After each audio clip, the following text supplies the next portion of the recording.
रिया के लिए सगुना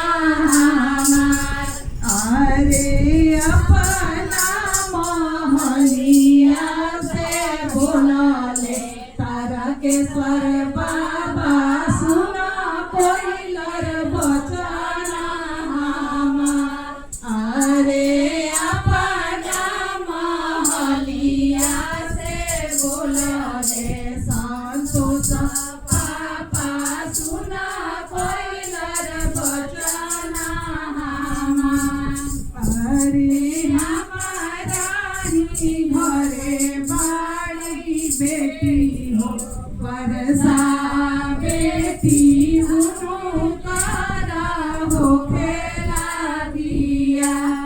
अरे हमारा ही घरे बाड़ी बेटी हो बरसा बेटी उनकारा हो खेला दिया, अरे मामा के डाढ़ी चढ़ी बोले कोई